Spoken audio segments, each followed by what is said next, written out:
ሰላም ጤና ይስጥልን። በየቀኑ በጣም ብዙ የኤአይ ማስታወቂያዎች ወደ እናንተ ስልክ ይመጣሉ። በብዙ ሺህ የሚቆጠሩ ኤአይዎች ወደ ገበያው በየቀኑ ይመጣሉ። እናንተ ግን ስክሪፕት ለመጻፍ፣ ኢሜጅ ጀነሬት ለማድረግ ወይም ሌላ የራሳችሁ የሆነ አካዳሚክ ሪሰርች ሊሆን ይችላል። እነዚህ ሁሉ ለመስራት የትኛው ኤአይ ጥሩ እንደሆነ አታውቁም። በዛሬ ቪዲዮ የትኛው ኤአይ ለየትኛው ጥሩ ነው የሚለውን እንመለከታለን።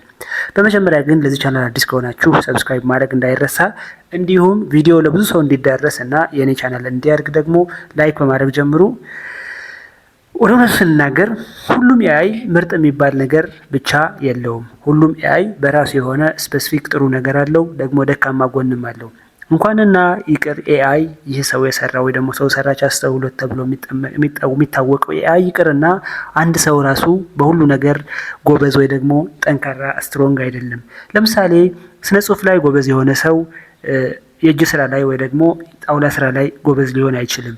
ወይ ደግሞ እንደዚሁ ኢንጂነሪንግ፣ ምህንድስና፣ አርክቴክቸር ላይ ጎበዝ የሆነ ሰው ፊልም ዳይሬክት ማድረግ ወይ ደግሞ የኮሚክ ስራ ወይ ደግሞ ሌላ ነገሮች ሕክምና ላይ ጎበዝ ሊሆን አይችልም። ስለዚህ የእያንዳንዱ ሰው የራሱ የሆነ ጠንካራና ጥሩ ጎን እንዳለው ሁሉ እንዲሁም ደግሞ የሰው ሰራሽ አስተውሎቶች ደግሞ በተሰጡት መረጃ መሰረትና በተደረገላቸው በተፈጠሩበት መንገድ ስለሚሰሩ፣ ምክንያቱም መረጃ ነው የሚከማቸው፣ ያ መረጃ ነው ለእኛ ጀነሬት እያደረጉ የሚሰጡን ማለት ነው። ስለዚህ በዚህ ምክንያት ስለሆነ የሚሰሩት ሁሉም ፐርፌክት አይደሉም ወይ ደግሞ ሁሉም በሁሉ ነገር ጥሩ አይደሉም።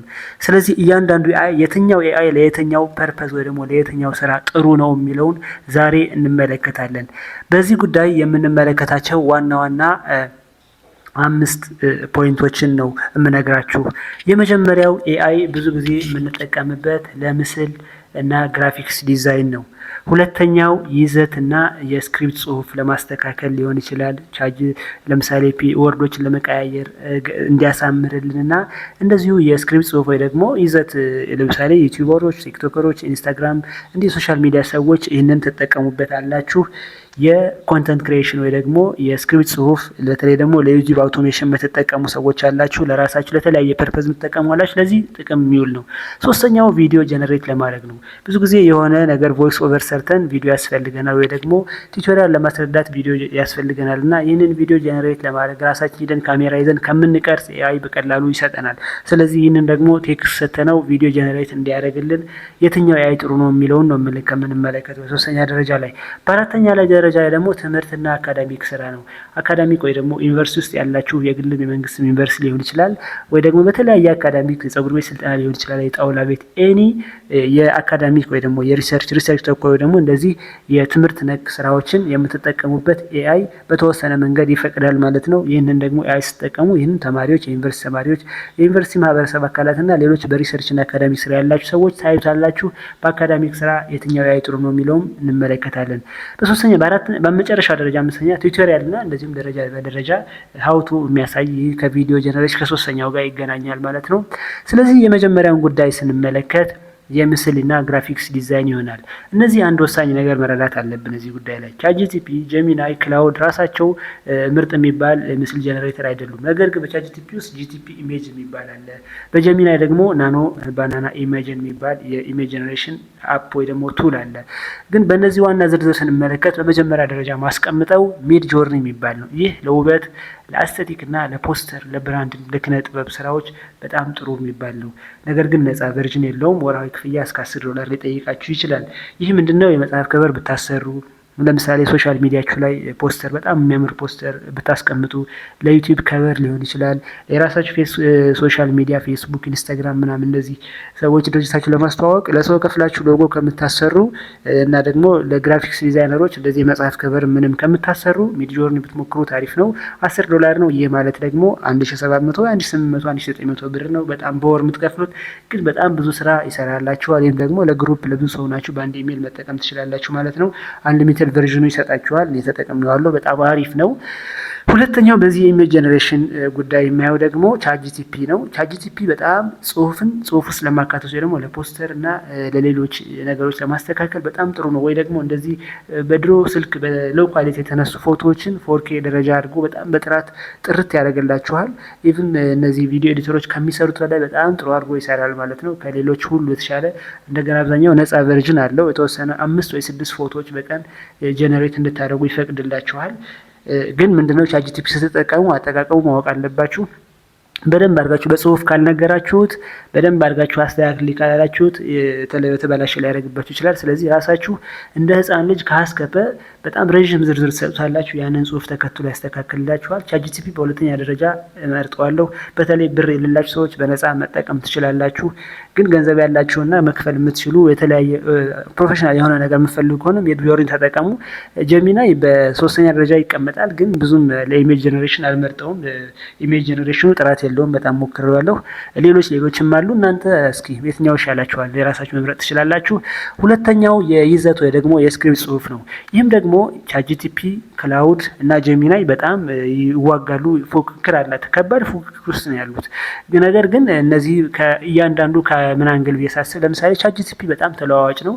ብሬንስቶርም የማድረግ ወይ ደግሞ ሰዎችን የመያዝና በደንብ አቀናጅቶ የመጻፍ ችሎታ፣ ረቂቅ የሆነ ችሎታ አለው። ይህ ለጥሩ ነገር አለው። ክላውድ ደግሞ በጣም ረዥምና ውስብስብ የሆነ ጽሁፍ፣ ለታሪክ አወቃቀር፣ ለናሬቲቭ ስትራክቸር፣ ለተፈጥሯዊ የሚመስል ድምጽ፣ ቶን፣ ጥሩትም እንደዚሁም ደግሞ በትክክለኛ ኤአይ እንኳን አይመስልም። በጣም አስተካክሎ ነው የሚጽፍ፣ አይዋሽም። መረጃው በጣም ጥሩ መረጃ አለው። ጥሩ መረጃ ፊት ተደርጎበታል። ይህንን መጠቀም ትችላላችሁ። ጀሚናይም ሪሰንት ለሆኑ መረጃዎች ለምሳሌ ዩቲዩብ ጋር ይያያዛል፣ ከጉግል ሰርች ጋር ይያያዛል። ጉግል ላይ ኦልሬዲ ሰርች የተደረገው የጉግል አፕ ስለሆነ ይሄኛውም ቀጥታ ያመጣላችኋል። ሪል ታይም እና በጣም ሪላስቲክ የሆነ ወይ ደግሞ በጣም ፈጣን የሆነ መረጃ ይሰጣችኋል። ከዚህ ዲፕሲክን መጠቀም ትችላላችሁ። ግን ዲፕሲክ ትንሽ በጣም ኋላ ቀረ ነው ማለት ይቻላል። የቆየ መረጃ ነው የሚያመጣላችሁ። የኔ ኮንክሉዥን አሁን በእነዚህ ጉዳዮች ሳስበው የመጀመሪያው ክላውድ ኤአይ ነው የምጠቀመው። ክላውድ የሚደርስ የለም። ክላውድ አንደኛ ነው፣ ሁለተኛው ቻትጂፒቲ ነው፣ ሶስተኛው ጀሚናይ ነው። በስክሪፕት ጽሁፍ ላይ ማለት ነው። በሶስተኛው በቪዲዮ ጄኔሬሽን ጉዳይ ነው። ቪዲዮ ጄኔሬሽን ላይ ስንመጣ ደግሞ ቻትጂፒቲም ክላውድም እነዚህ አይጠቅሙም ማለት ይቻላል፣ የሉበትም። ቪዲዮ ጄኔሬት ወይ ደግሞ ጥራት ያለው ቪዲዮ አይሰጡንም። በእነዚህ በኩል ስንመጣ ሌሎች ኤአይዎች አሉ። ለምሳሌ ጎግል ቪዮ ይባላል። ይህ ጎግል ቪዮ በጀሚናይ በኩል ያለ ሲኒማቲክ ጥራት ያለው ለድምጽ ውህደትና ትክክለኛ ፕሮሞት ወይ ደግሞ በጣም ደስ የሚል ቪዲዮ ያወጣላቸዋል። ይህም ዩቲዩብ ሾርት ላይ በጣም ብዙ ሰዎች የተጠቀሙበት፣ በጣም ብዙ ቪው እያገኙበት ነው። በጣም ብዙ ሚሊየን ቢሊየን ቪው ሲያገኙ የዩቲዩብ ሾርት ስታዩ የተጠቀሙት ጎግል ቪዮ ነው። ጉግል ቪዮ በጣም አሪፍ ነው። ሁለተኛው ራናዌይ ጄኔሬሽን 4.5 ነው። ይህም ደግሞ ለካሜራ ቁጥጥርና ለብራንድ ስራዎች በጣም ጥሩ ምርጫ ነው። ይህንን መጠቀም ትችላላችሁ። ግን ክፍያ ይጠይቃል። ሊሚትድ ነው በጣም ፍሪ ቨርዥኑ ትንሽ ካስጠቀማችሁ በኋላ ይዘጋል። እኔ የምጠቀመው ግን ፒክቶሪ ኤአይ የሚባል ነው። ፒክቶሪ ኤአይ ትንሽ የሚያስቸግረው ምንድነው? ጽሁፍ አብሮ ይጨምራል። የሰጣችሁት የስቶሪ ጽሁፍ አብሮ ይጨምራል። ግን በጣም ጥራት ያለው ቪዲዮ ይሰጣችኋል። ፒክቶሪ ኤአይን ለቪዲዮ ጄኔሬሽን እነዚህ መጠቀም ትችላላችሁ። በዛሬ ሬት ማድረጋቸው የመጀመሪያው ጉግል ቪዮ ነው። ሁለተኛው ራናዌይ፣ ፒክቶሪ ኤአይ እንዲሁም ሄጂን የሚባል አለ። እነዚህን መጠቀም ሌሎችም ደግሞ አሉ። ሌሎች መጠቀም ትችላላችሁ። ሌላኛው ለትምህርትና አካዳሚክ ቱቶሪያል ነው። እነዚህን ስንመጣ ደግሞ በጣም አብዛኞቹ ኤአይዎች ይዋሻሉ፣ መረጃ የላቸውም። በጣም ለትምህርት እና እንደዚህ ሪሰርች መጽፉ ሰዎች ወይ ደግሞ ውሸታም እንዳትባሉ ከፈለጋችሁ መጠቀም ያለባችሁ በመጀመሪያ ደረጃ ክላውድ ኤአይ ነው። ክላውድ ኤአይ በጣም ረዥም የጥናት ወረቀቶችን በማንበብ በጥልቀት በመተንተና ደረጃ መረጃ ምክንያዊ ሎጂካል ማብራሪያ በመስጠት እጅግ በጣም ሪያሊስቲክ የሆነ መረጃ ነው የሚሰጠው። የመጀመሪያው መጠቀም ያለባችሁ ክላውድ ኤአይ ነው። ሁለተኛው ደግሞ ቻትጂፒቲ መጠቀም ትችላላችሁ። ይህም ደግሞ ቻትጂፒቲ ይዋሻል፣ ነገር ግን ራሳችሁ በደንብ ኮዲንግ እና ወይ ደግሞ ቻሌንጅ እንዲያደርጋችሁ ሴቲንጉ ቻሌንጅ እንዲያደርጋችሁ አስተካክላችሁት ዝም ብሎ ሽሽ የሚላችሁ ከሆነ የተሳሳተ መረጃ ይሰጣችኋል። ስለዚህ ትክክለኛ መረጃ እንዲሰጣችሁ በሴቲንጉ ማስተካከል ትችላላችሁ። ሴቲንጉ ውስጥ ካስተካከላችሁት ሞግተኝ ብላችሁ ካስተካከላችሁት በደንብ ይሰጣችኋል። ሶስተኛው በጀሚናይ በኩል ነው። ጀሚናይ በጣም አሪፍ ነው። ከጉግል ጋር ዶክስ ጋር ከሸት ጋር ወይ ደግሞ ከሪያሊስቲክ የሆኑ መረጃዎች ጋር ይገናኛል። ስለዚህ በደረጃ አስቀምጥ ካላችሁኝ አንደኛ ክላውድ፣ ሁለተኛ ቻትጂፒቲ፣ ሶስተኛ ጀሚናይን አስቀምጣለሁ። እነዚህ መጠቀም ትችላላችሁ። ለዛሬ ያለኝ ሀሳብ ይሄ ነው። ላይክ፣ ሼር፣ ሰብስክራይብ ማድረግ እንዳይረሳ። እወዳችኋለሁ። አመሰግናለሁ።